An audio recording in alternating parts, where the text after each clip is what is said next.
Good evening, everyone. We will start exactly at 7 o'clock.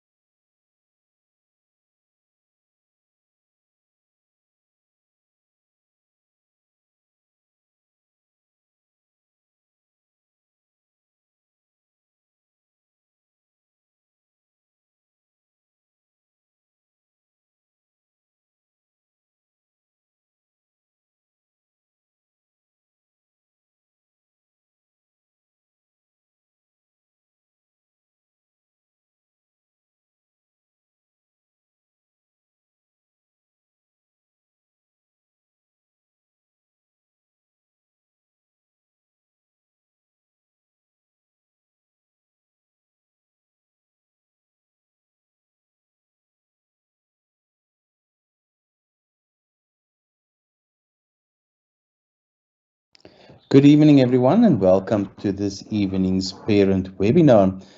You are welcome to ask questions. If you would like to ask questions during the webinar, you'll find the Q&A section on your screen. So please ask your question there while I'm presenting, and then at the end of the webinar, I will answer all your questions. Tonight, we're going to talk about communicating effectively with your child, and I'm Johan van Lille, and I'm the coordinator of the Kiro Learner Support Unit. So, what is good communication with your children? Good communication is multifaceted and it's crucial for a child's social, emotional, and educational well-being. Many times when you work with adults, this will be the one thing that they will complain about and say that there was no good communication in the house. I never heard anything positive. I was always criticized. I was never good enough.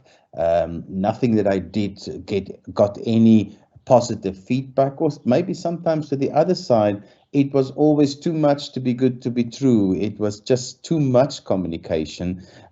So how do we find that balance?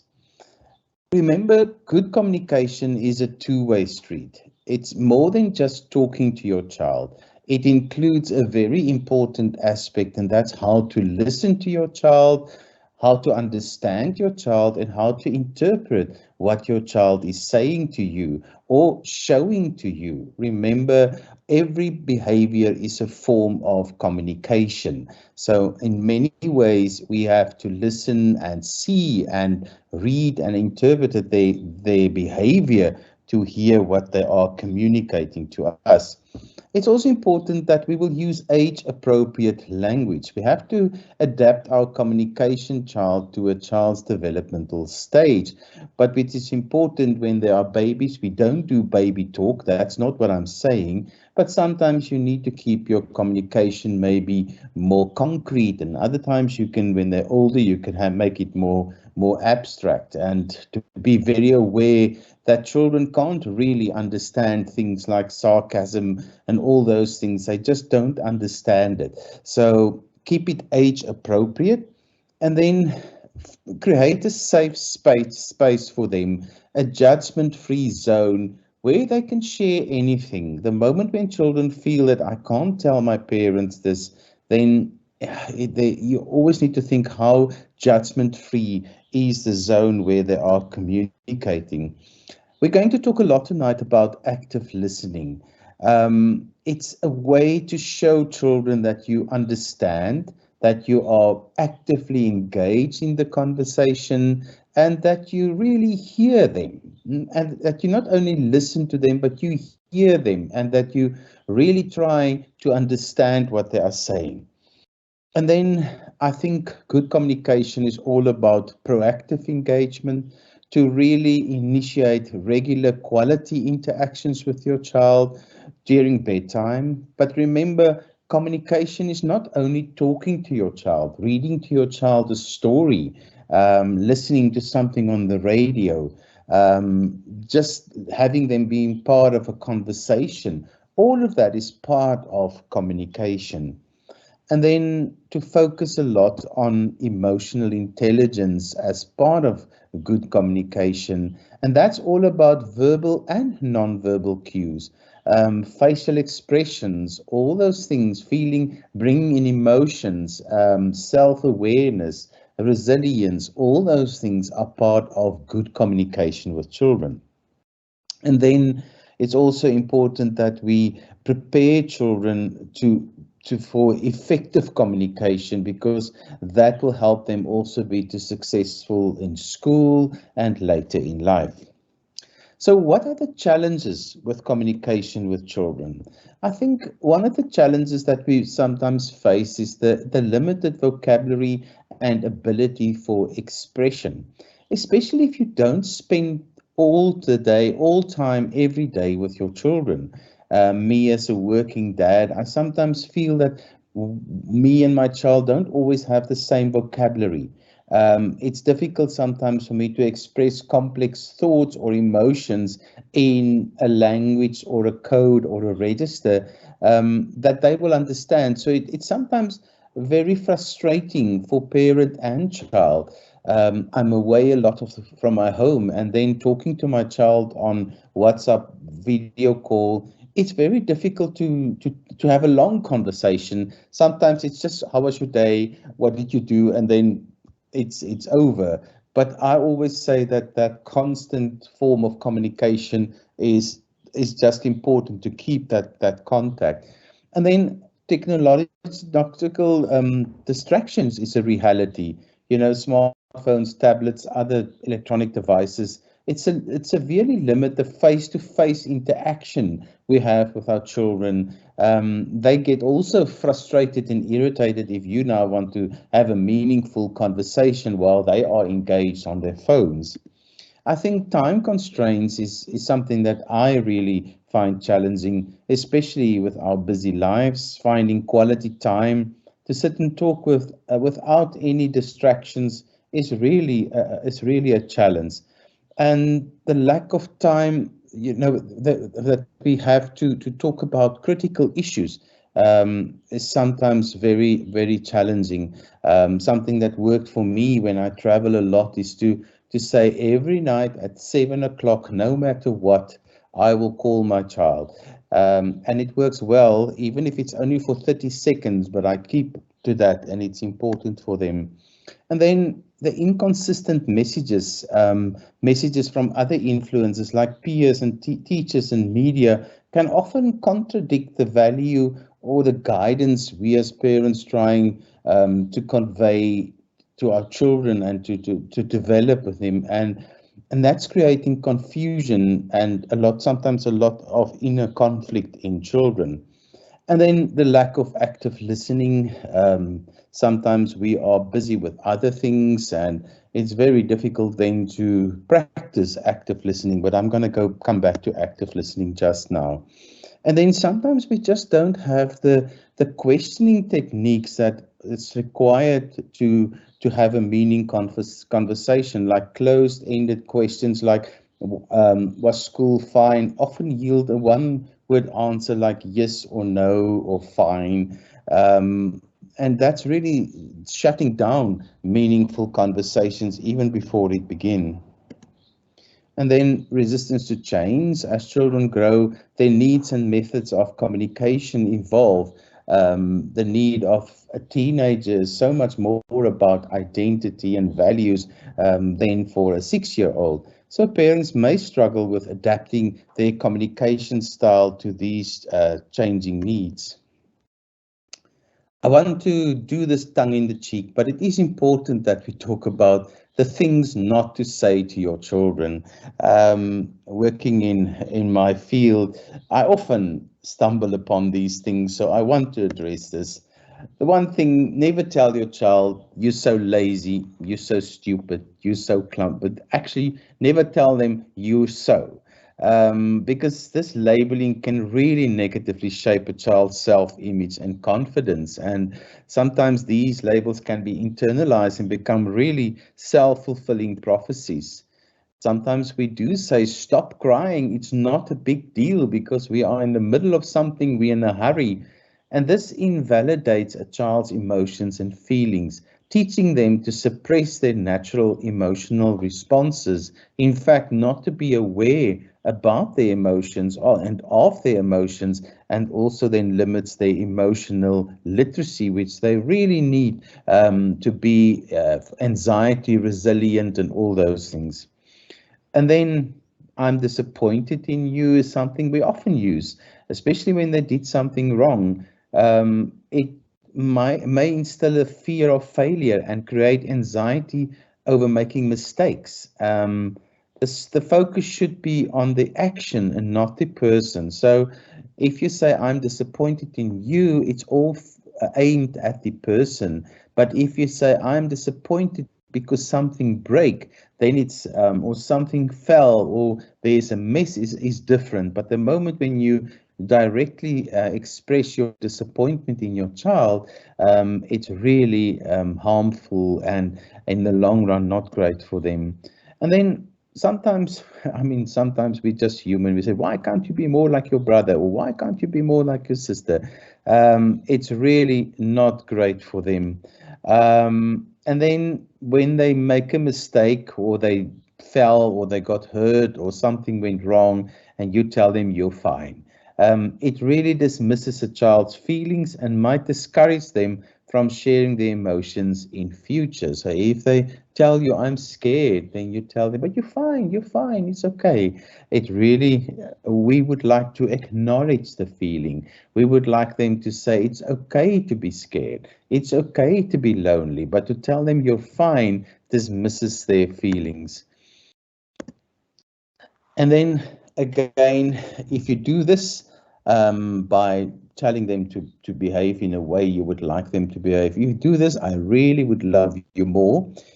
Conditional love can create a lot of emotional stress and insecurity, as the child may feel that love is dependent on performance or behavior.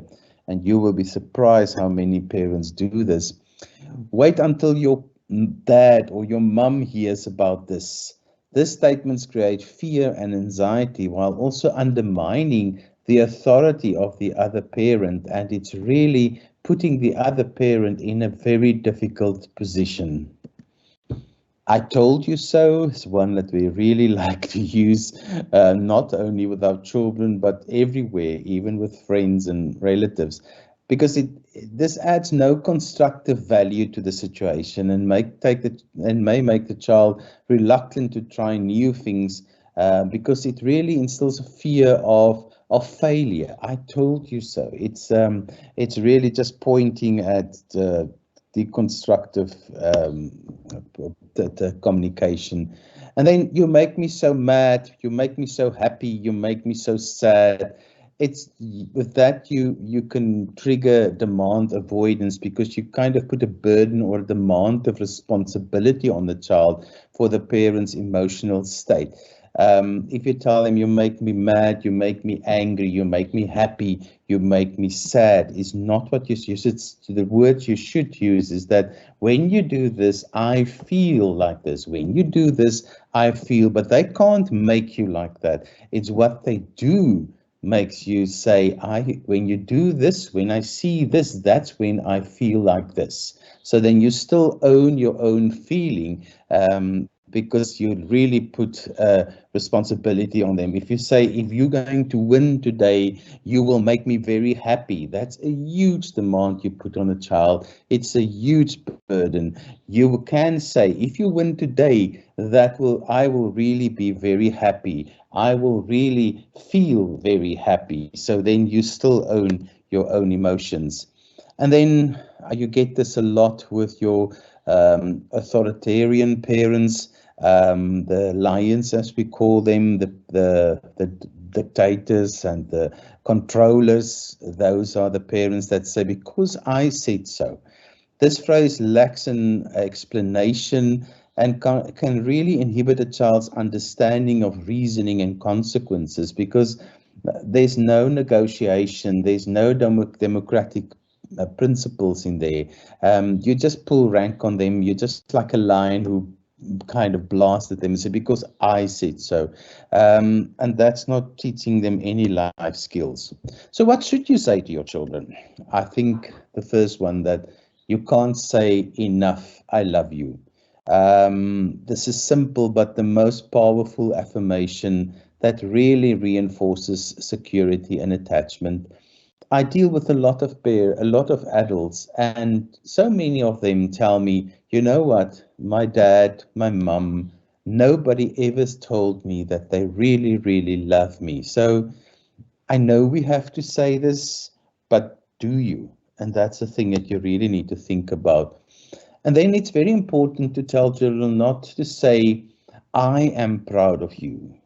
You can say, I feel proud of you, but I am proud of you is a very dangerous. It puts a lot of demand on the child. And it's also telling the child that I'm only proud of you if you are doing something well. The best way to give positive feedback to a child is to say, you can be so proud of yourself for winning this. You can be so proud of yourself for all the hard work that you put in. Remember, we talk a lot about how we should praise the the process that they're going through. So it's important to say you can be so proud of yourself. And it really encourages positive behaviors and it boosts their self-esteem. And then you did a great job is a great one. It recognizes effort because we would really like to have a growth mindset in children. And by that, we really talk about the process that they are going through, not so much the result, but the process, so that you can recognize that they have put in effort and accomplishment. And we would really like to praise those things as well, because that will also instill a sense of pride and motivation. Even if they're not succeeding, you can still give them recognition for trying, for the effort they've put in, for the hard work. And that is more important because, as according to Carol Dweck, with a growth mindset theory, that helps children to develop a growth mindset and not a fixed mindset. And then never tell your child it's okay to make mistakes. Always tell your child it's okay to make mistakes, because that's part of of a growth mindset. It will help really to foster that, and also to give them a positive attitude towards making mistakes. Because also according to the work of Carol Dweck, and you can really read her books, they're really amazing about growth mindset, even for adults and for children. Because if you make a mistake, it's important for children to understand that that means you are just not there yet. You're still on your way. So failure is not the end of the road. Failure is sometimes part of the process. It's part of the beginning of sometimes. So it's important to instill a growth mindset in kids so that they are comfortable with making mistakes, so that they see mistakes as a growth opportunity, and that it's okay to make mistakes. I mean, if you just think of how many of the inventions that we need to survive in the world that been so part of our survival, they all were developed out of mistakes. So children should have a very positive attitude towards mistakes and do not see them as failures, but as growth opportunities, and just as a point that in time where they just not have mastered it yet. They're not there yet. So please read the work of Carol Dweck. And then a good thing is, how do you feel about that? We really would like children to express their emotions, to name their emotions. If you have a child who's really anxious, step one for them is to really understand emotions, and to give it a name. The brain can work with emotions once it's given it a name. And you can start off with the primary emotions like anger, sad, anxious, stress, fear, all those basic ones, happiness, and those ones. And then because that will really help them then to process their feelings, and it will also help them to validate their feelings, which will really help the brain to feel safe. So let's talk about guiding statements. A good thing with children when they suffer is to say, let's try to solve this together, because it promotes a problem-solving skill, attitude, and it demonstrates the value of teamwork. to do it with your child is also a way towards independence. So sometimes we tell them how to do something and then we expect them to do something on their own. How you develop independence is to show them something and say the next step is let's do it together, and then you can do it on your own. So try to solve together is also a very good life skill. And then also, what would you like to do to encourage independence and also to help them to make decisions? I think we make too many decisions on our children's behalf because we are so busy. We don't always have time to wait for children to make a decision. So in our busy days, it's just easier for us as parents. We just make decisions. And then we quickly get into this habit that we never expect them to make any decisions. Part of independence is the ability to make decisions. So we need to create time for them to make decisions. And then always, you need to assure them that you love them, but you also need to tell them that you not only love them, they're also important to you. It reinforces a sense of significance. It also reinforces a sense of belonging. So it is really important. And then to always tell your children they can talk to you about anything.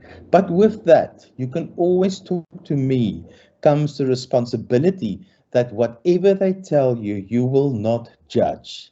You will work with them. So the moment when you tell children, you can always talk to me, always come home, always tell me, then your reaction should be that step one is to create a safe space for whatever they are telling you, that will not be a judgmental space. So, because then it's more harmful if they come home and they tell you something and it sets off a whole new set of stress and all of that. That's very harmful. So then you'll go into an active listening experience, which I'm going to tell you all about later in this webinar.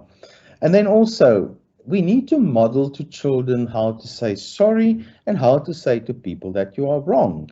I know it's very difficult to admit when you are wrong, but we should model this to our children, how we're going to do it. That's how we model accountability, and it shows them that it's okay to admit to mistakes, because we're not perfect. As parents, we make mistakes, and it's important to admit them and model to children how you handle your mistakes. So how do you do these things in your daily life? It's daily affirmations. It's a routine to affirm your love and pride to your child, irrespective of their behavior that day. So even if they really made you cross, and even if it was a terrible day, it should be a daily routine to affirm what is important. Make time for open conversations. Allow spaces in your day where the child knows they can initiate a conversation about anything. I know we're busy, so we get home. Sometimes we're tired. We just need some quiet time. But do have a regular spot in the day which is comfortable for you, and they know at that time of the day you are available for anything that they would like to talk about. Not for help for homework, not for anything else, but just to talk and be available. Put your phone aside, close your laptop, put the tablet away, and know that should happen every day, that there should be a time in the family's diary where that, and most people do this around the dining room table. So if you don't have sit around the table in the evenings, that's a good thing to start off with, because that is the time of the day where families can quarrel, talk about nonsense, gossip, have lovely time together. So sit around the table. Families that eat together, or families that cook together, they stay together. So, and usually children will be frustrated and they will tell you, oh, I need to go to this, I need to go to that. But really try to have a set appointment where they know at this time in the evening we are sitting together around the table, and then we have our family discussions.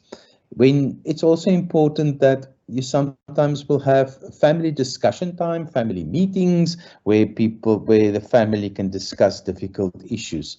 Don't use family discussions around the dining table always to discuss difficult things. Maybe sometimes the best thing is to have a good family meeting, and then be consistent.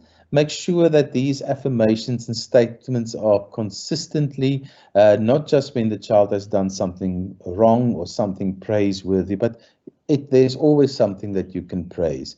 And then occasionally ask your child how they feel about your interaction with them. Do they feel they see you enough? Are you available enough? And those conversations I find works best in the car when you are driving somewhere or here in the taxi, wherever you're going. That's when these conversations really work well to get feedback from them.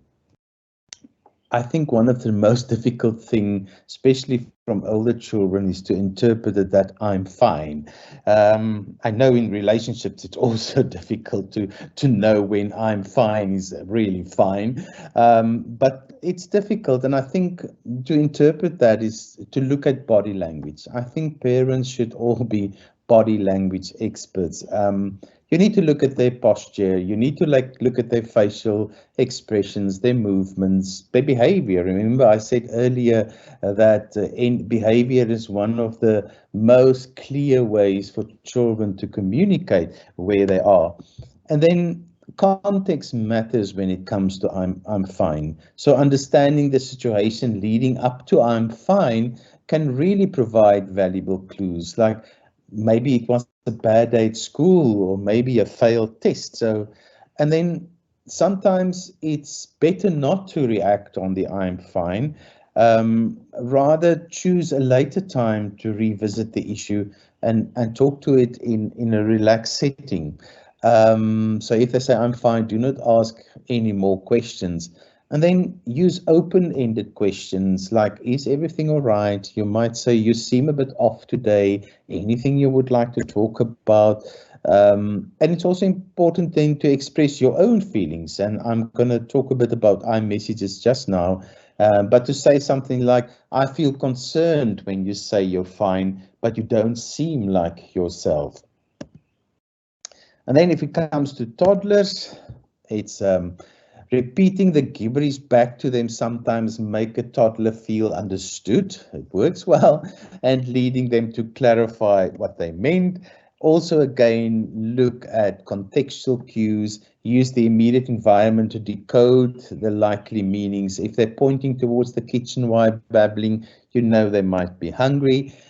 Ask simple questions that require a yes or no, closed questions to narrow down the possibilities, and then use a process of elimination. Present multiple options and then try and to see from the reaction which is the one that kind of point you in the direction. A book which is really old, it's not a new book. I think it's about over 20 years old, but it's really a relevant book. It's a book with the title How to Talk So Kids Will Listen and Listen So Kids Will Talk. And I really like this title, the last bit, like Listen So Kids Will Talk. It's by Adele Faber and Elaine Mashlish. And it was really at the time innovative and really a practical communication book that really shifted the way that many parents and teachers approach their interactions with children. It was in a time when parents had this authoritarian role or a very permissive approach. Those were the kind of the approaches, the parenting styles that was very popular. And they brought in this whole understanding of empathetic, understanding ways of dealing with children. And their approach really encouraged active listening, acknowledging feelings, and giving children the opportunity to be involved in problem solving in the household. And as a result, the strategies have been instrumental in fostering positive parent-child relationships and promoting effective communication within families. So let's look at some of the points that they raised in this book, that is the takeaways from this book. Active listening, and I'm not going to go into this now because I'm going to have a few slides on it just now. And then autonomy through choice. By offering children choices within set boundaries. So if you would like a child to write, you're not going to ask a child, do you want to write? You give a child 3 pencils, a green, a yellow, and a blue. So the boundaries is the choice of the 3 pencils. So you're not asking them, do you want to write or do you want to draw? You say, do you want to use the green, the red, or the yellow pencil? So that is what is choice within boundaries. So you do not ask them, do you want to write? You say, which one of these 3 pencils do you want to write with? So you give them choice within boundaries. At the time, it was really new because this really gives children a sense of autonomy and control, and there's engagement. So instead of dictating a course of action, rather present options that children will feel they are in control and that they have a choice. It works really well. And then they also came in with I statements over you statements.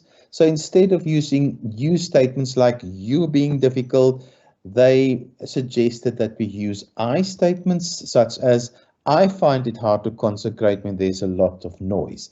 This reframing helped prevent children from becoming defensive, opening the door to really constructive dialogue. And then they also advocate a lot about problem solving together and to help to give children the opportunity to help finding solutions to problems, things that do not work in the house, and that we really stop solving every little issue for children. If you solve all their problems, there's a parenting style that we call the helicopter style, where you like a little helicopter all over the children, and you kind of solve everything. We also call it the lawnmower parents. We call it the snowplow parents. Those are all where you take away all their obstacles. So they just have to live, but they never ever get the opportunity to solve problems. So if you're a helicopter parent who do everything for your children, you need to stop doing that. It's really not good for them. They become anxious adults. Lots of them become depressed. So it's not good for them. And then they also came up with the importance of the use of praise, acknowledgement to tell children about how good they've done, to acknowledge the effort and the process involved in the task that they've done. So the form of praise should be meaningful and to also encourage a child to develop a growth mindset and to give praise even if they did not succeed, but the praise is more geared towards they are not there yet and not towards failure. And then also to depersonalize mistakes. Here they say that adults set the stage for constructive criticism and improvement rather than invoking feelings of shame and inadequacy if a child is making a mistake. And then we have a lot of focus these days on coaching. We get coaching everywhere, from executive coaching to relationship coaching. Whatever can be coached is the moment you'll get some coaching on. But as a parent, you can do a lot of emotional coaching, where you help a child to identify the emotions and equipping them with the vocabulary, especially the vocabulary to express their feelings. And you need to use a wide variety of emotional vocabulary so that they can pick it up. And it really helped them to develop emotional intelligence and improving the child's ability to manage their emotion, especially in challenging situations.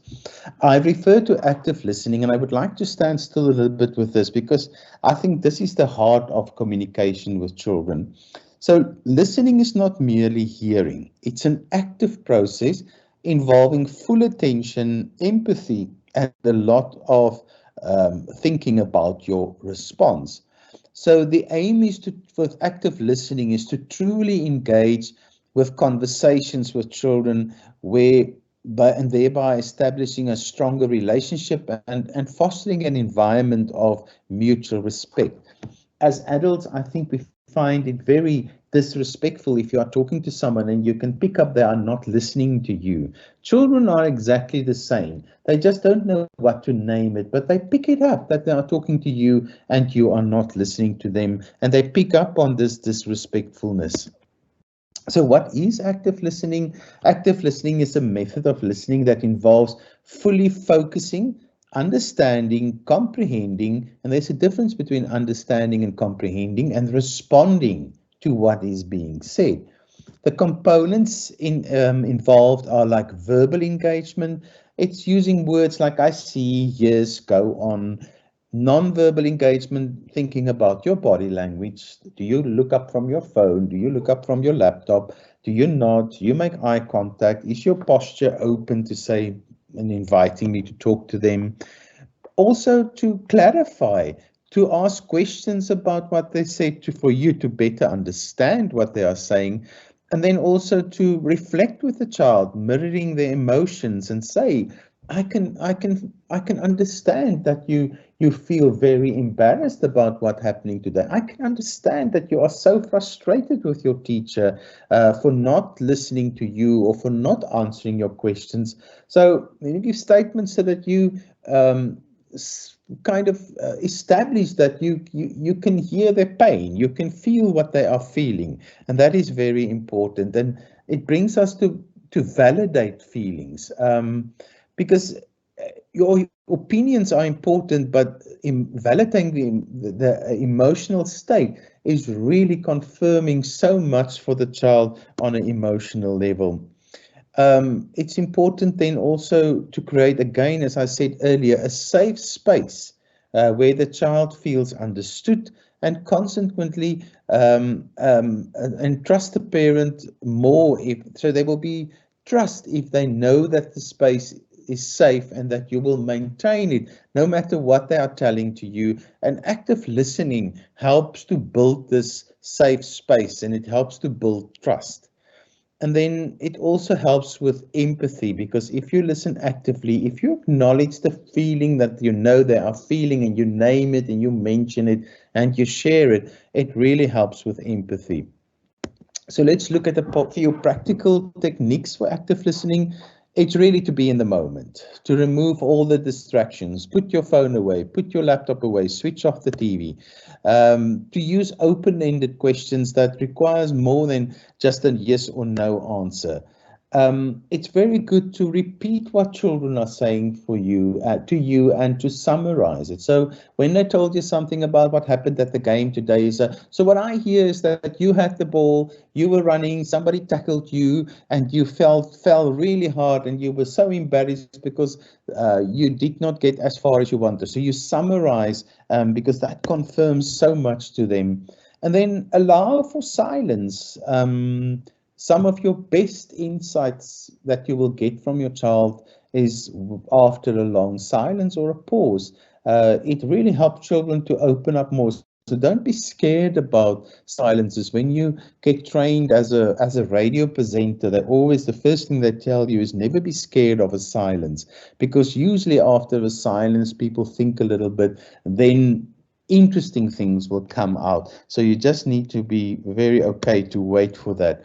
And then your response should be appropriately. A well thought out response shows that you have indeed listened and tried to understand. So if you start judging immediately, then that space is not safe anymore. So common pitfalls to avoid: when your child is telling you something and you are in a hurry, never interrupt them. Let them finish what they are saying. Do not offer advice. I know sometimes we know a long time ahead very early what is the problem, and you know what the solution would be, but do not rush to fix the issue. Sometimes they just need to hear their own voice saying something, and then they might come up with a solution even before you have to say anything. So do not be prematurely with the solution, and do not make assumptions. Listen without prejudice or forming conclusions before the full message is conveyed. It's just unfair to them. So, for instance, dealing with school anxiety, a child might say, I don't want to go to school, I don't like it there. If you are a non-active listener, your response might be, you have to go to school. It's important for your future. That is a non-active listening response. What it should be is something like this. I hear you're not enjoying school right now. Can you help me understand what specifically is making you feeling this way? Another scenario is friendship. The child will say, Sophie didn't want to play with me today.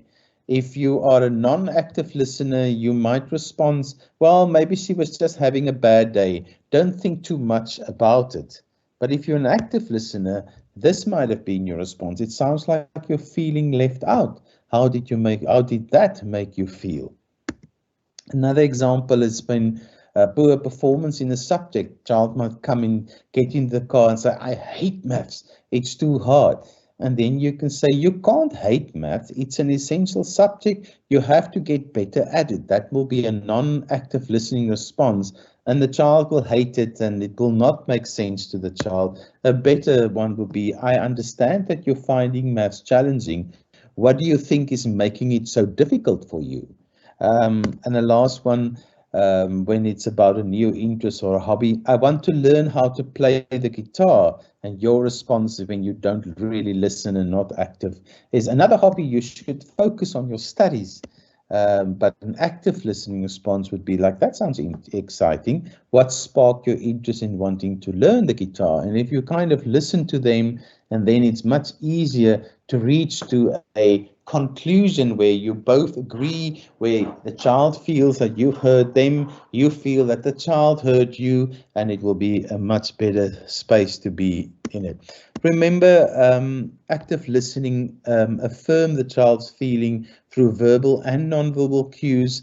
So a child can express sadness verbally. It sounds like you're really hurting right now, but non-verbal, it's important that you will also make eye contact and maybe have a comfortable hand on their shoulder. Child shows excitement. Verbally, you can affirm it by, you seem thrilled about this, tell me more. And you smile and you nod and you lean in closer to show interest. The child is angry. Verbally, you can say, you really seem upset. Let's talk about what's bothering you. And non-verbal, you maintain a calm face expression and even a tone of voice. And I know that one is very, very difficult for us. So let's look at a few constructive approaches to foster understanding and to manage conflict. The first one is to acknowledge feelings. So in the same book on how to talk to kids that will listen and listen, so kids will talk, the primary idea was that feelings should be acknowledged and validated. When a child is upset or frustrated, you acknowledge their emotional state, and that's important. Because validating your child's emotions help them in creating a non-judgmental space where they feel heard. So an example will be, if your child is frustrated because they lost a game, you might say, I see that you're upset about losing the game. It's okay to feel disappointed. And it's always important, it's okay to feel disappointed. It's even okay to feel jealous. It's what you do with it. It's okay to feel angry. It's okay to feel frustrated. The feeling is okay. It's what your action is that you would like to add some cognitive field. So steps to get there is be present, identify the emotion, verbalize the feeling with your child, for your child, so that the emotional vocabulary can grow. Check their understanding. So ask open questions to make sure that you are accurately identify the emotion, because you might say it's okay to feel embarrassed, and they will tell you, I'm not feeling embarrassed, I'm feeling angry. And then you say it's okay that you're angry, but what's the difference? That kind of thing. Offer choices, as I said. It's really a very good way to get the child to participate in decision-making processes, because it really helps them to take on their way to independence and the sense of autonomy. So instead of instructing a child to complete their homework immediately, one may ask, What would you like to start with, your maths or your science homework? Again, remember, I said options within boundaries. They have to do their homework, so the options are within those boundaries of doing your homework. Offering choices within boundaries allow the child to feel empowered and part of the decision-making process. So you can ask them, would you like to have carrots or cucumbers as a snack? Again, the objection is they need to eat healthy, so they need to choose between those things. So again, you need to be very clear what are the acceptable options. So what is the boundary that you would like to work within? You need to think about good options within the boundary. You need to allow them time for decisions. You don't push them. And you also need to respect their choice. If you give them a choice, you need to respect that. Collaborative problem solving is so important. I've talked a little bit about that already. Involving your child in solving problems really fosters critical thinking and ownership of the situation. So if something like bedtimes are consistently problematic, you can ask, it seems like bedtime is hard for us. What can we do to make it smoother?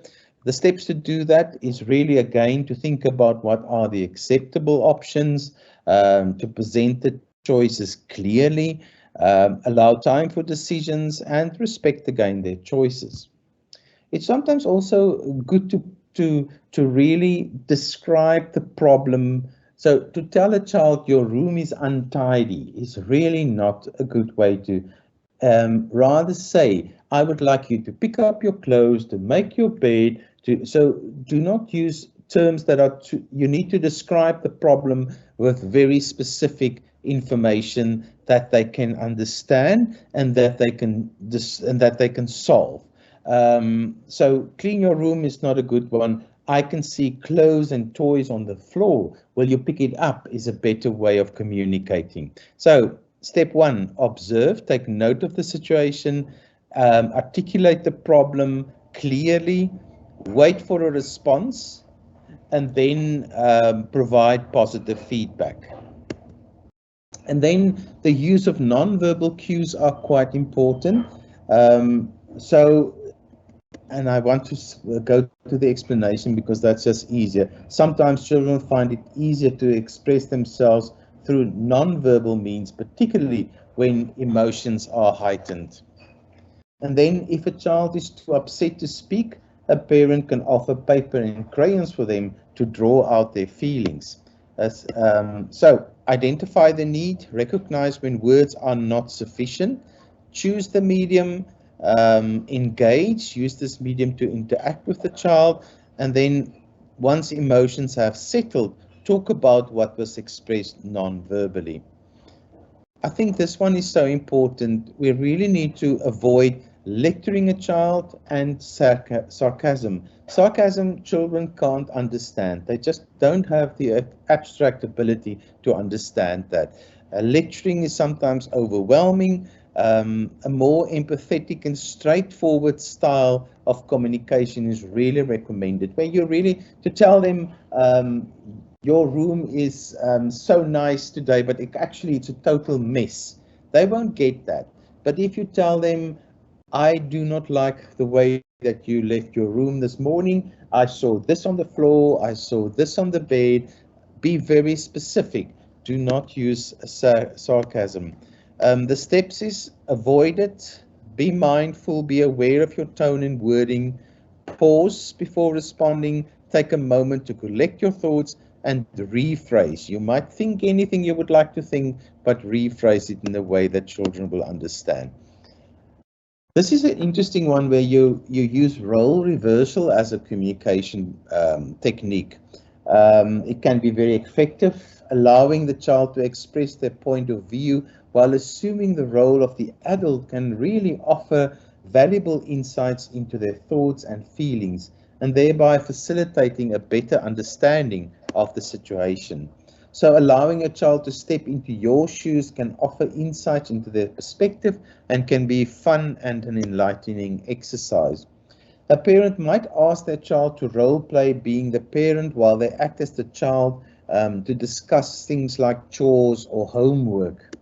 The steps that you need to follow, explain the game, make sure the child understands it is a role-playing exercise. Swap roles, take on each other's roles in a specific scenario and be very specific with the scenario. Engage in dialogue, act out conversations based on the role reversal, and then discuss afterwards the reflection discussion, what you each learned from this experience. Share also what you've learned from the experience. And then I refer to I statements a lot. The authors recommend the use of I statements to express feelings and concerns rather than blaming or accusing the child. So the approach puts the emphasis on the speaker's experience and feeling. So you can say, I feel really upset, or I feel angry, or I feel embarrassed when you do this. So you're not blaming, you make me feel this, you do this. You describe how you feel, and it really reduces defensiveness in the child and foster an environment for constructive conversation. So using I statements puts the emphasis on the parent's feelings and avoids making the child defensive. A typical example would be, you being too loud is a you statement, where an I statement is, I find it hard to concentrate with so much noise. So you describe how you feel, how you experience it. Steps is identify your emotion, what you're feeling in that moment. When you in the kitchen, children are not cleaning up, you're not going to tell them, clean up the mess. You're going to say, I really feel that you don't respect me when you leave the kitchen such a mess. So construct your sentence, frame it as, I feel X when you do Y. Be concise, avoid the temptation to elaborate too much. Remember, we need to give very clear, simple messages and stay away from sarcasm. Test and adjust. Notice how the child reacts and adapt to your approach accordingly. I'm nearly done, so I would like to quickly go through this, but I don't think we will have time, so maybe I'm just going to stop it here. Are there any questions at this point in time? I'm going to take away the PowerPoint now, and I'm going to just have me on the screen. If you have any questions, you can put it in the Q&A. I'm just opening the Q&A now. So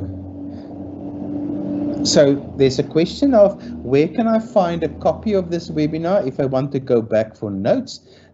You are more than welcome to contact your school.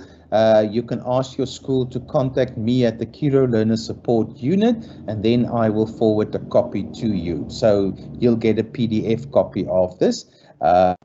So you're more than welcome then to share it even. So just contact your school to contact me, and I'll make sure you get a copy of this.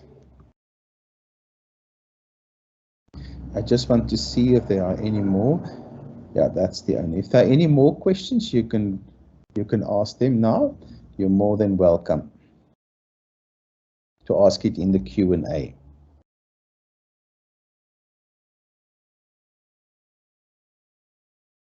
I'm just going to give a minute or two for that. And while we're waiting for questions, remember, every Monday this time, we have a webinar every week, so you're more than welcome to join us. If you don't know what the topic is, you can check it on Kiro's social media.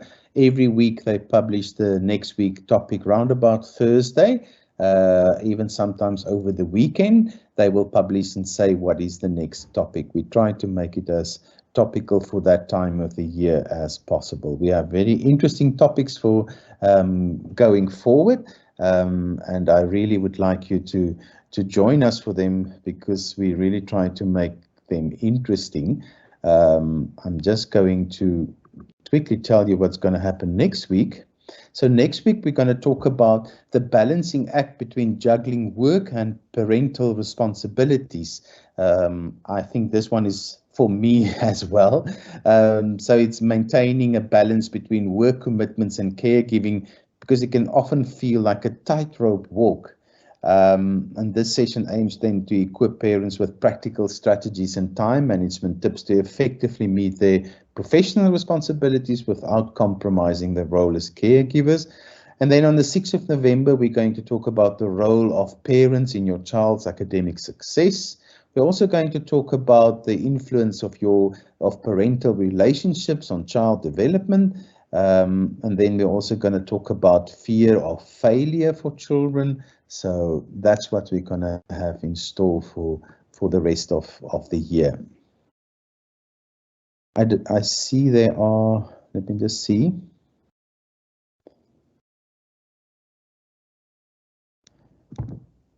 Yeah, I think there are, I don't think there are any more questions.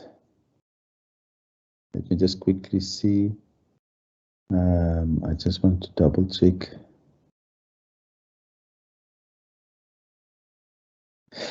They say that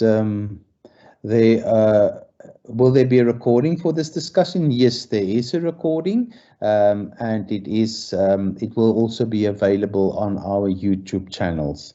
I see Angela is here online, so I'm not sure. Angela, you will know better than me how it will be available. I've just posted the link on the chat, Johan, so it's there. It's the whole playlist, so all the recordings are there for everyone. Okay, so you can, even all our old ones, you can also do. Thank you so much, everyone. Thanks for joining us, and hope to see you next week again. It was really lovely having you all here. Have a wonderful, wonderful evening. Thank you so much.